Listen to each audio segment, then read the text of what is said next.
What's up, guys? So, most of you already know that we have a cash offer side of our business where we are buying houses. But what most people don't know, and we're just now realizing this, is that we actually work with a hedge fund that is making offers that are like over appraisal price or at least close to it. So, that's what this video is about.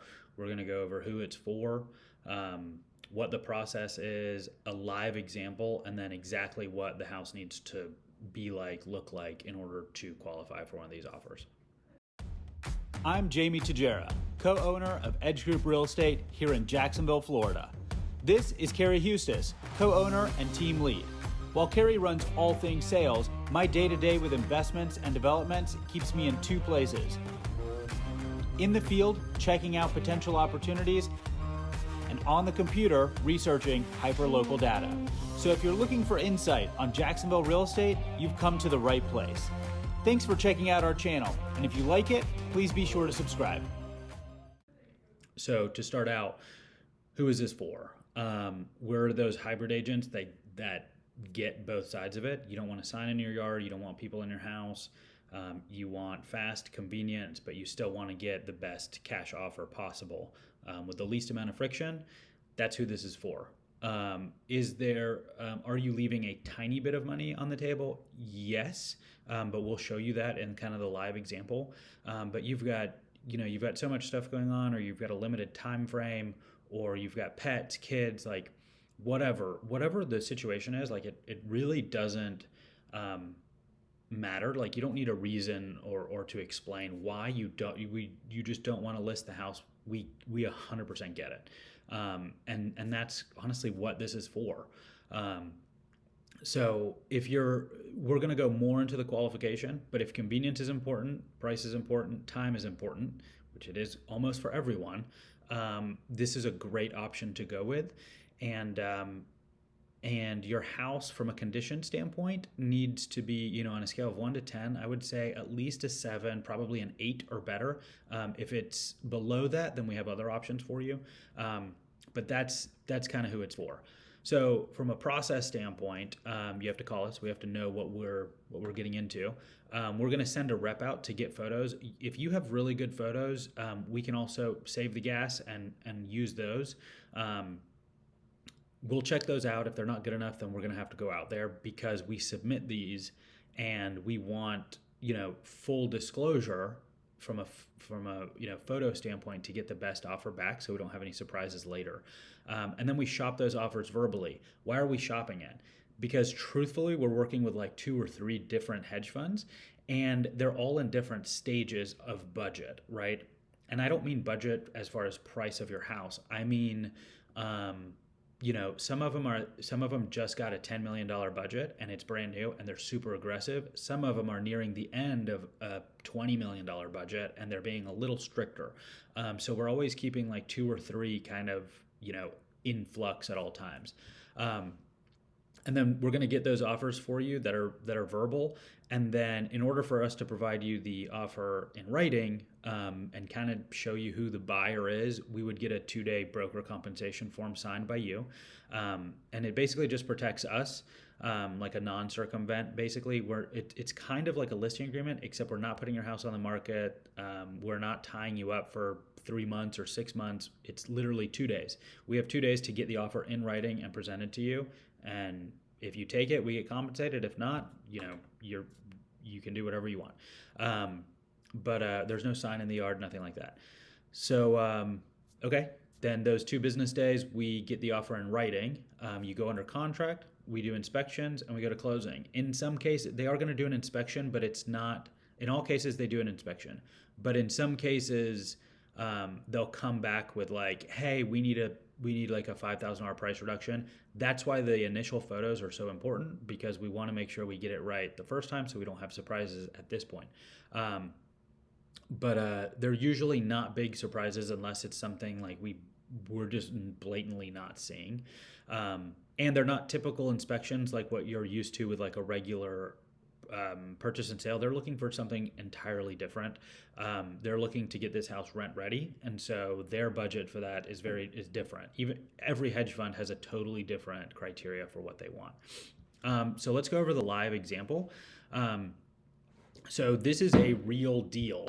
Um, Option one, this is ideal condition of a 6 or less, um, and option two is an iBuyer, similar to like OfferPad or something like that.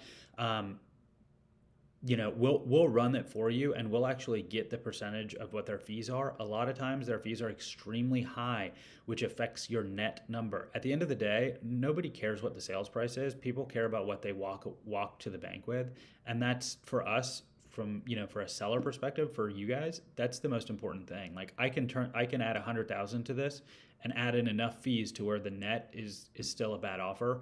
Most of these are going to run that way. We actually have relationships with the big iBuyers, and they play a little nicer with us because they know that we're working with a hedge fund, and we're able to work with some of these fees. Either way, the hedge fund offer, we're just crushing them from a net proceed standpoint for our customers. So from a net standpoint, why does it make sense for a seller? Why does it make more sense, and why do they take home more money? Well, we're not going to market, so we're not splitting a co-op commission with another agent, right? So we're able to save our customer money, and the hedge funds are paying title policies. So like a big portion of the closing expense is gone, which is a pretty big deal. And then option four is listing it on the market. So this is an actual real live scenario. The customer, we got him a 309 offer. The iBuyer offer for option two was, I think, about the same. I think it was a little less, honestly, but I just put in the same number so you could see that the net is almost $10,000 difference. And so we actually knew that we could get this customer, $315,000. The house only appraised for $300,000, which means that if we couldn't get that 315 buyer to come up with an appraisal gap, guess what? We're selling this at 300,000, instead of the 315. Again, adding more friction. At the 309 number, we're not splitting commissions with anyone. And so we're able to knock that number down. And at the end of the day, we're netting our customer more with less friction.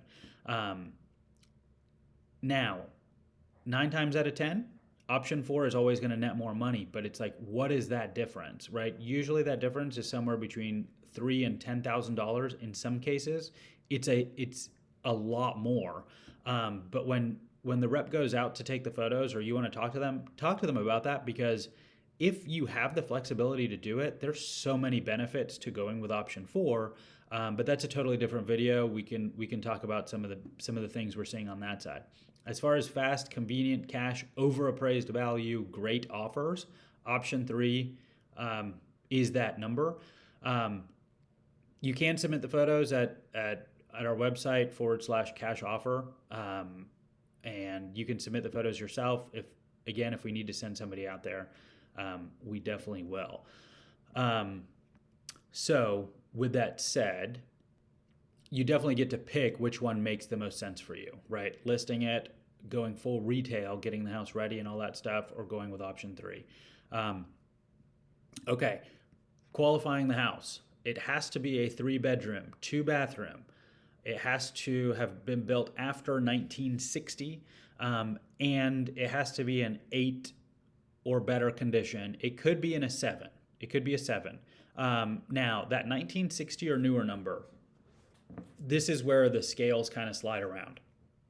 If you've got a house that's like 1960, and really the number is 1950. We put 1960 on here because we're seeing a lot of rejections at 1950. We can push the envelope, but we just we don't want any surprises. So if you've got 1950 or newer, still send it to us. We'll be able to push it through and see what we can get, and we'll definitely get you your options. But as far as the hedge fund and what we know they're actually making offers on, these are what they're looking for. The best offers are coming in properties that were built after 1990, 3-bed, 2-bath, 2-car garage in an HOA. Those are the best offers that we're seeing. And those can be in like a condition 7, 7 out of 10. But if you're an older home, right, you're going to need to be an 8, probably even a 9, almost full retail ready to get that maximum value out of it. I think it's just because there's too many unknowns in the older houses, whereas 1990 or newer, they know they're getting PVC piping. They're getting certain things, and I think it's just a little easier for them. So if you have questions about getting one of these hedge fund offers, you want multiple options when selling your house, give us a call. I hope this was beneficial, and we'll talk to you soon.